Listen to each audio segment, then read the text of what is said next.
coming up on the Life is the Future podcast. People just keep being discriminatory as a joke because other people are doing it and they just want to look cool in front of everyone else. I remember this one quote, something about how the internet's making it normalized for you to not get punched in the face for saying something crappy. And, honestly, I low-key agree with that. And then what I hate is that, when people, so they start saying stuff worse to try and make them seem more cooler, more daring. And then soon that will become normalized, so people just keep going worse and worse because, everything that's awful keeps getting normalized, you know? And, it's just an awful cycle to deal with. Hey, it's Scott Todnam, and you're listening to the Life is the Future podcast, a podcast for health education, middle school, and life in general. It's episode 5 of season 7 of our podcast, and this week's hosts, Sree and Samarth, are inviting in two friends, Amna and Satthvik, to talk about all things discrimination. What a big topic for 8th graders, but we're glad that they're taking this on. I'm sure we're going to hear about not just race, but also potentially gender, special needs, and maybe even sexual orientation. Without further ado, here's Sree and Samarth. Check it out. Hi guys, welcome back to the Life is the Future podcast. This is season 7, episode 5, and our topic today is discrimination. My name's Samarth. I'm Sree.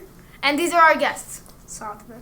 Amina, aka Eminem. What do you guys think about the discrimination in school? Do you think it's prominent, it's existent, or do you think it's not really an issue? Prominent, very prominent. Very much. Very. Okay, so I feel it's just that I don't see real discrimination, but people always joke about it, but It's satire, but satire. It's still rude. Yeah, it's still annoying. No, so I'm Muslim Pakistani, right? So some people, when they don't know I'm Pakistani, they call me a curry muncher, and then when I tell them I'm Muslim, they're like, oh, so you're a terrorist, and it's so annoying. Buddy, do you are you really joking? Yeah. You sure you're joking? I know, because I've heard a lot of insults in my now almost 2.5 years at Scotland. And then, sure, elementary school, it was you're a dum-dum head. Poopy head. But then now it's changed to a lot more swearing. Family members, and okay, I'm gonna put this out there. It's not just in English. People. I know people who have gone to Google Translate, searched up bad words, and then translated it into Spanish or French or a lot of other stuff. You get in trouble for that now. They send you to the office. Actually, yeah. It wasn't me, but it was my classmates. I got sent to the office for that once. Serious? Yeah. My friends did it, and then they're like, "Oh my God, look at this!" And then because a lot of people, there's a lot of Indians, especially in our school. So 60%. a lot of them speak Hindi. So they all start swearing at each other, and then I'm just there. I don't know Hindi, so I'm just By the way, of course, I wasn't actually gonna say those words to people. Yeah. So it's not always I know I've done it before, but I did it on my phone, not on my Chromebook. Thank goodness. My friends were screaming a bunch of stuff in Spanish, and then I was like, what in the world does that mean? So I searched up on my phone because I knew there was a 50% chance it was something bad. So I searched it up, and it meant a lot of bad words that I do not want to repeat on camera. So, yeah. And then that's about that. The amount of people are using their Chromebooks as more than just an education tool. Sure, maybe kids have found ways to bypass the firewall, and I'm saying this not because if the administration sees this, they probably know it by now because there's been 15 ways in the past 2 months. So I can't keep track of them all. That's how fast they come and go. And then what sometimes happens is kids bypass the firewall, then search it up, then unbypass the firewall, and it doesn't show up on your search history. So I know there was this kid a couple years ago. I think he's a sophomore now. I think he bypassed the firewall using the app/extension thing that the administration was using to block stuff. So he unblocked using the blocker. I have this the extent they go to discriminate like they're find just ways going to out of their way to find out how yeah. to discriminate.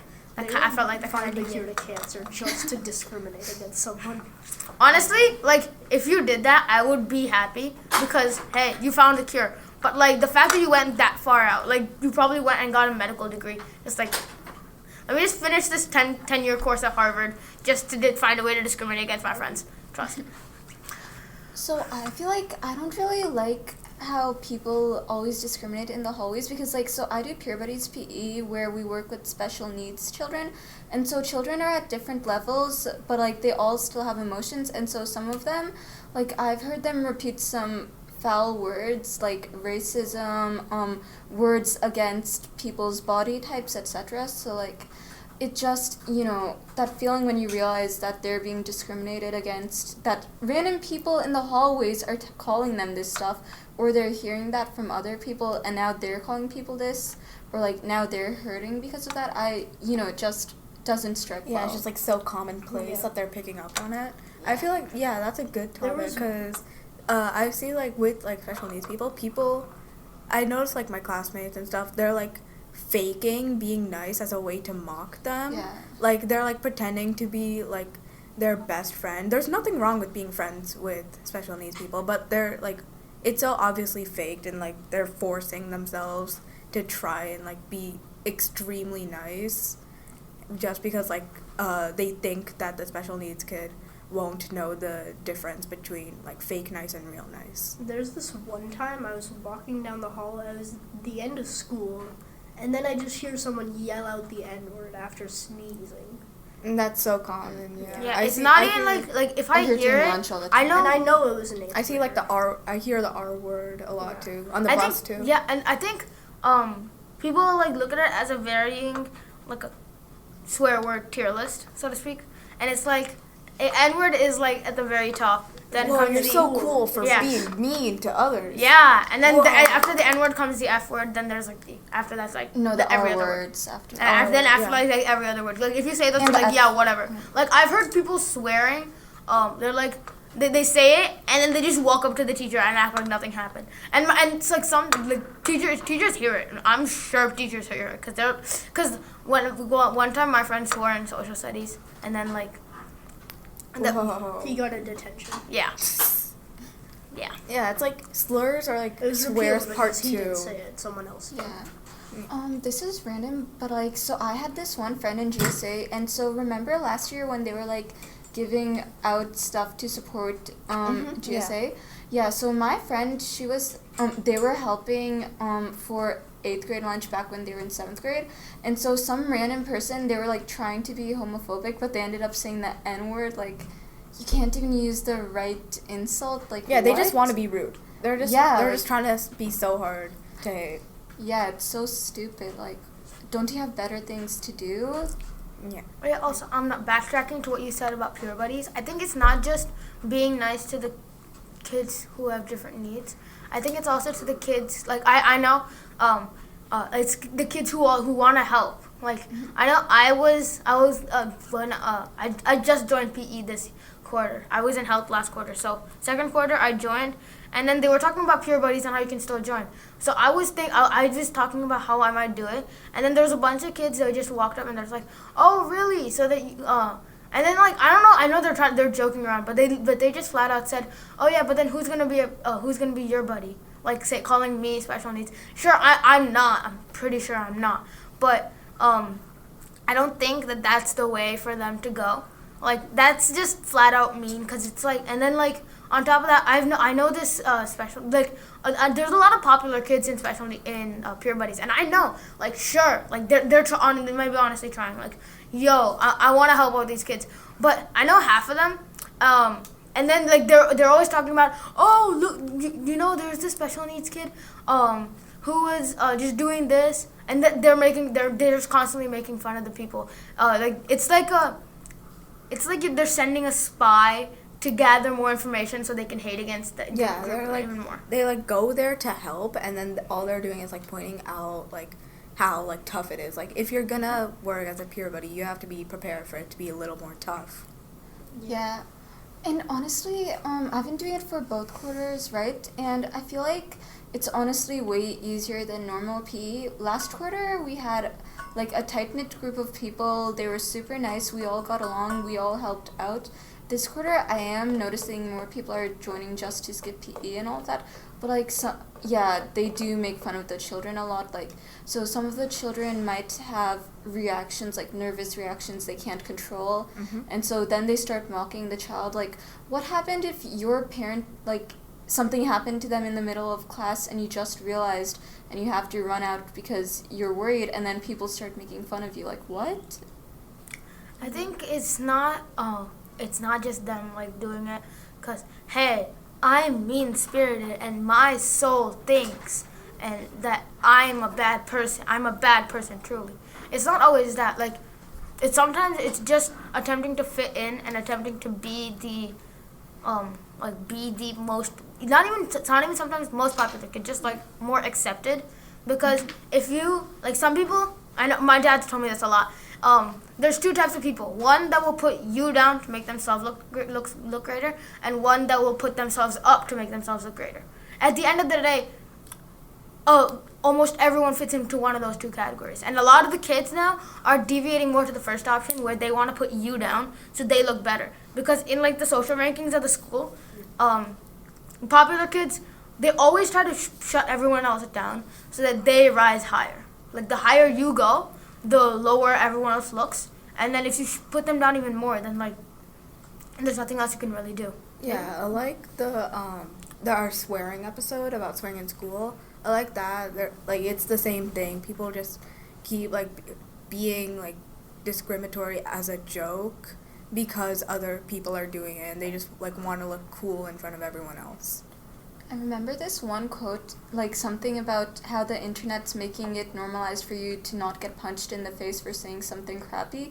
And like, honestly, I low-key agree with that. And then what I hate is that like when people, so they start saying stuff worse to try and make them seem more cooler, like more daring. And then soon that will become normalized. So people just keep going worse and worse because like everything that's awful keeps getting normalized, you know?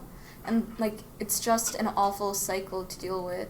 There's this one time, it was so normalized that I thought one of my friends was actually hating, but he never really actually said that. I just thought, because of some of the things he said before, I thought it was real. Okay. That he hated. I won't deny I've definitely made some insulting jokes in the past because, like, for me, I just genuinely thought, what's the problem with it? Like, everyone else is doing it, why can't I? But, like, I honestly feel bad, like, now that I'm more mature, like, I shouldn't have been making those jokes, I shouldn't have been saying any of that, but, like, you know, you can't change the past. So, like, what do you guys think? Like, I know that this was mainly just about the school and what's going on in school, but what do you guys think about what's going on outside? Because I know, like not even just like outside, like Tallgrass, Ashbury, and stuff, but like in general in like Naperville or Aurora area. Because I know I've heard a lot of stuff, but I'll let you two go first. So there's this one time, it's someone who goes to the school, but we were at this big party, and our event was like, it's a big banquet hall. Our event was a 25th anniversary. There was another one right next to that, which was a 50th anniversary for like someone's grandparents. And that person went onto their big like wish board and wrote the N-word on it. Oh, wait, like uncensored? Uncensored, just straight, a hard R. They didn't even care. And after he got caught, because he like tripped someone and they got mad, and then it was a big problem, he just didn't care, and he said, oh, my parents are on my side, I don't care. Yeah, that's another problem. Like, parents just, they don't really care. Like, they let their kids do whatever. Sometimes they even promote it. Like, over here, I have noticed the parents are more educated. They don't really promote that, but like on social media and all of that. Oh, so there's this one kid. Do you guys remember back in 6th grade? Basically, in 6th grade, for us, around the end of the year, there was a noose hanging on the tree. Oh, yeah. It was a discrimination act, and today, like just an hour ago, I was talking to Officer Ford. They never found out who did it. It could be anyone, likely not going to this school, because, but they took DNA samples, they checked cameras here and neighboring areas, but they couldn't find anything. So I just feel like sometimes our community, we can have problems. We're working towards a better future, but we've definitely had problems. Yeah, before. small setbacks, but that's part of it. There's this one time I heard that someone in a group, it's a group of the neighborhood I live in, someone in that group was really mad that there was a mosque being built because they were like, oh, there's gonna be so much noise. It's gonna be all of the Muslims' fault. He was literally, that person was literally. Yeah, I heard that guys, a lot. blame me. I'm the problem, Oh, no. Sorry that I have a belief. Yeah. I like where you're going. It's a lot more, because a lot of it's South Asian. Yeah, Indian. it was mainly the I Indian know, neighborhood. but there's a lot of Indians and Pakistanis and people from that area here. So I know I can't if I throw a stone, I can hit an Indian guaranteed. That's how many people there are. I can just throw it and then I'll hit at least 5 Indians and maybe 1 Pakistani. Well, how big is that stone, dude? A pebble. Oh, Does And it bounce? that's how Does it bounce? Yeah, of course it bounces. But still, It skips water. There's an air. There's if I across from me lives a Chinese person. Next to me, Indian, Pakistani, Indian. That's anywhere I go, except for the one Chinese family in front of me. Everyone's Indian or Pakistani, so it's easy to find people that you need help with. But more people there are in an area, the more tension there's gonna be. So the moment the mosque was built, and there was a huge call with 400 people on it from the entire community, everyone was just talking. So about why it should be built and why it should not be built, and also because there's a lot of stuff going on about that. Sure, I agree that there should be a mosque. I personally do not think it should be built in such an area, but it's only my opinion because I know there's a subdivision right across the road, and I know the families that live they're to the left of the road that enters the subdivision. There's a family, I know them personally, and they have a newborn. She's 4 months pregnant. And one or of the something. things is they have to expand that road to a 4-lane road because of how much traffic there Yeah, is. because it's a big thing. Because I don't think the the closest location mosque I think apart from that is 4 or 5 Half an hour. miles. Half an hour? Nearly, maybe 22 minutes away. Yeah, see, They don't even build a wall for that area. I don't like the location either because it's right in the middle of the neighborhood. So I guess I get why people are upset, but the people they should be blaming the construction workers. Yeah, not, upset for different reasons. Yeah. Yeah. I think in my opinion, it's because they need everything. in my opinion, the best area to build it is in an already busy area, because then that has multiple lanes. Because then it's you're adding traffic to it's sure. Here, it's why? Because you're expanding the road. On top of expanding the road, you're building a highly traffic area. So traveling on 248 is gonna be a huge problem now. But say adding it in front of Costco. Already Costco is the Indo-Pakistani hub. Really. So, all it's a Asian people are Go to Costco, go right across from Costco, you're at the mosque. And I know the farming thing, but think about it, that farmer, you can pay them you can pay them a lot more than that land might be worth. So that it's probably better for them to build it in a better area that's more densely populated, with people who would use that, than a subdivision. And sure, there's tall grass, there's ashbury, and there's ashwood right there. So all of them combined, they're all all mainly Indian and Pakistani. So sure, that's a good area because they can just walk down. But still, no one's gonna really walk down. Yeah, going back to the thing you said about how people are literally translating into different languages just to discriminate.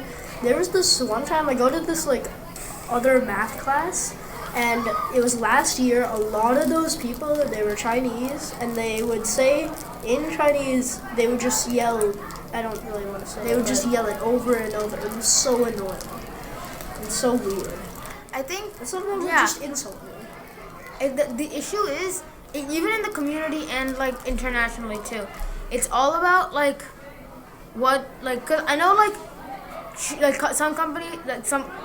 some countries have been fighting for a long time. Like one major example of that is India and Pakistan. That's the one I mainly know about because I am Indian. So my parents talk about that a lot. Like, India, Pakistan, peace talks. Oh, this happened, that happened.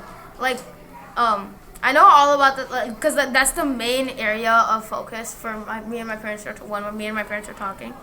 But then, when I actually focus on the real part, like when I really look at the news, it's all about the bias that is put into the let's put into the people's minds, because like I know like it's not just in school or in the community, but like no matter what, if you go on social media, if you go on the news, there's always going to be some bias. Like if in Japan during World War II, if they had our news, I'm pretty sure that Japan would have said what they're doing is right.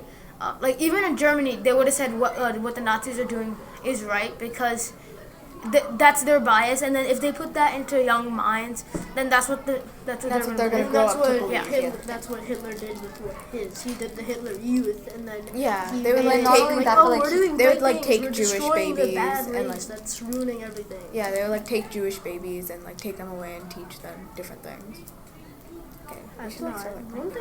Going back to the India-Pakistan thing, like how people are told to think is definitely a factor, because so I'm an immigrant, right? I was raised in Pakistan till I was 6 and I came here. So like whenever I visit, I always hear all this stuff against two main groups, like Indians, even though I love Indians because like most of my friends are Indians, you know? And white people, which are also the other half of most of my friends. So like they always talk about how they were wronged, but I feel like you gotta start understanding different sides of stuff, because like obviously maybe Pakistan was harmed a little, but they've definitely harmed before. But like playing that into over here, you know, I feel like people just, they're very self-based. Like, I'm not trying to call them narcissistic. I'm just saying, like, in here, the culture, human response. The culture just emphasizes the "what about me" traits. So, like, people just start, you know, thinking everything's about them, and then they start to like stop using empathy and all of that. So, I'm honestly happy that our teachers like have us learn it, like. Not to this extent, like, they have it drilled into our brains every day, but, like, I do like having to understand the stuff from other people's perspective, you know?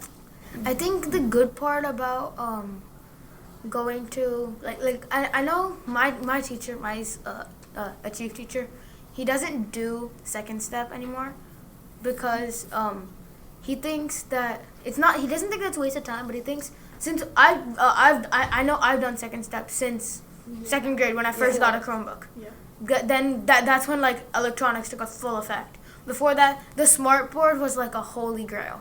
Now it's like, oh, a smart board, whatever. I have like 15 laptops at home. That's the kind of stage we've gotten to at this point with the amount of technology. So I've been doing second step till then, and I've done the same lessons over and over and over again, just like different characters and more emphasis on different things. Like in second grade, I know we were talking more about the best song in the world, in my opinion. Walk, walk, walk, walk in your shoe, walk in their shoes. Yeah. Best song ever, in my opinion, from second step. So but no, the thing is, it really drilled it into your head, because like it was catchy / annoying, but all the annoying songs is what you really truly remember. The catchy songs and the annoying songs, and it was both. Oh no, we don't have to do Not that one. Okay. And then so that's kind of so that's why we were talking to him, and he's like, okay, so I'm gonna use, because honestly I don't think anyone liked second step. Not really. So not especially because like. sometimes it was just a class discussion and you just be sitting there. But I know last year, like, my teacher made us do worksheets, and it was a grade. With social studies, we had a grade for it. So I was super mad because I would always lose my pencil at lunch. You always just lose your Yeah, pencil in okay, general. it's not my fault. I would keep it on the top Is of my it? books, and it would fall off. Okay, So find a back to pencil what you're case. talking. I have one, I just don't want to do it. And then, so, just like that, like, no one really liked it. And then, so he said, okay, so second step's gonna be, like, a punishment. And I think, like, that's a good way to make people work, but it's not a good way to teach them how to be empathetic. But if I'm being completely honest, there's no good way to teach middle schoolers how to be empathetic. And that's a wrong They're just never audience. gonna learn. Wrong audience. Yeah, They're and never gonna learn. Once they have the experience, then they'll. The true way to do it is, the best way to do it is through the parents, because the parents they see the kids more than the teachers see them. Yeah. Hopefully, biggest effect. Oh yeah.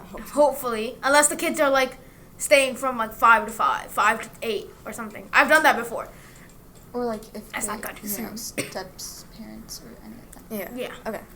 Yeah. So like if you drill it into the parents and then tell the parents you want to teach them, then like half the parents won't even care. Half the parents won't show up, but the parents that do, they will drill it into their kids. And then there are some kids out in the world who will, because they're the future. So Yeah. I mean, we're the future. That's why it's called Life is the Future. So that's why we're doing this kind of stuff.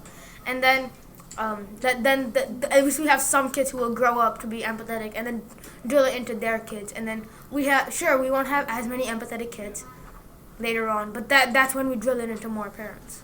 Okay, So that it's is- just kind of like a cycle. Yeah, that's a good way to end off. That's a good place to end.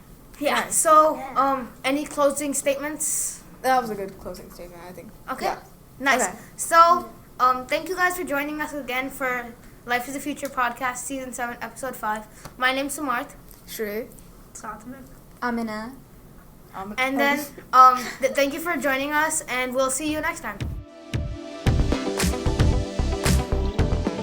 All right, thanks to Amna and Satthvik for joining Sree and Samarth this week to talk about discrimination in all aspects. This was a little longer of an episode, but much needed. You could hear the teens today just be honest about what they're hearing, the word choices, the language that's used in terms of curse words and slurs, and some of the things they might see online as well. You heard them kind of process why somebody might speak like this. Is this part of growing up, just kind of playing with things that are biased, prejudiced, or even discriminatory? Is bullying inevitable, or is it something that we can prevent with a little bit more education? Whatever the case may be, we're not going to solve all the world's discrimination problems, of course, just talking at a middle school in the health classroom here, but it is valuable insight to hear directly from our kids' mouths about what they're dealing with on nearly a day-to-day basis. Super grateful they're willing to take on these tough topics and educate everybody else that's viewing and listening outside of school here, and I think you'll agree that these are necessary conversations. It's happening. If we just kind of ignore things and sweep it under the rug, so to speak, it's not like that mess goes away. I'm sure we're going to hear the hosts progress too in their interview skills and their conversation skills. What we're working on here are life skills like interpersonal communication, decision making, self-management, and advocacy, just to name a few. If you're like me, I'm excited to see where things go and how they progress as season 7 of the Life is the Future podcast continues. Remember, we have a podcast understudy program going on. That means 7th graders are learning from their 8th grade peers, and they're doing some behind the scenes footage and their own reflection, basically live while each episode is going on. That will be its own video and audio release, so look for that soon for episode 5 of season 7 of the Life is the Future podcast. If you made it this far, thanks so much for always tuning in. We'll see you next time.